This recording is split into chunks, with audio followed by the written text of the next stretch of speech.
आइए आपको सीधा ले चलते हैं रोहतक, जहां पे पुष्कर सिंह धामी प्रेस वार्ता कर रहे हैं।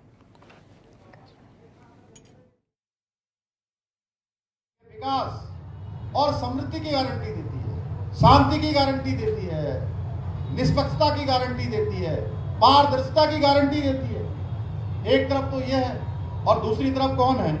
दूसरी तरफ वही कांग्रेस, वही एक परिवार जो भ्रष्टाचार, तुष्टीकरण, परिवारवाद की बेड़ियों में फिर से पूरे हरियाणा को, पूरे रोहतक को फिर से जकड़ना चाहता है। कांग्रेस पार्टी ने अपने देश की आजादी के बाद लंबे कालखंड तक 60 वर्षों तक इस देश के अंदर किसी पार्टी ने शासन किया है तो उस पार्टी का नाम है कांग्रेस पार्टी वाले।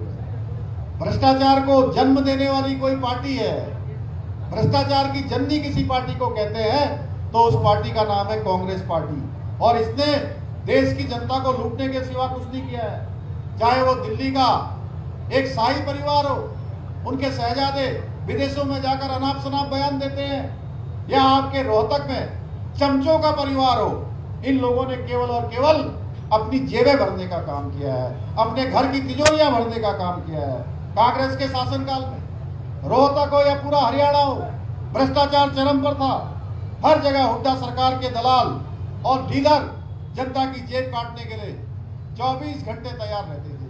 108 की तरह उनका जहां भी मौका पड़ता था वो छोड़ते नहीं थे। भाइयों बहनों, नौकरी मांगने जाओ तो उस समय केवल उनको नौकरी मिलती थी जो पर्ची और खर्ची के सिस्टम में फिट बैठते थे। गरीब माता पिता के बेटे बेटियों को नौकरी नहीं मिलती थी। जो पढ़ाई लिखाई करते थे, ये हो सकता है कुछ लोगों को जिनको नौकरी मिली हो वो जरूर उनके गीत गा सकते हैं, लेकिन हरियाणा के अधिकांश लोग आज भी उस शासन को कोसते हैं जहां पर केवल पर्ची और खर्ची का सिस्टम चलता था। युवाओं की योग्यता के साथ छलावा किया जाता था, भेदभाव किया जाता था। गरीब माता पिता के बेटे बेटी को नौकरी नहीं मिलती थी। भाइयों बहनों, ट्रांसफर और पोस्टिंग पर खुला करप्शन होता था, एक उद्योग के रूप में यह काम होता था। हुड्डा सरकार जन कल्याण नहीं करती थी।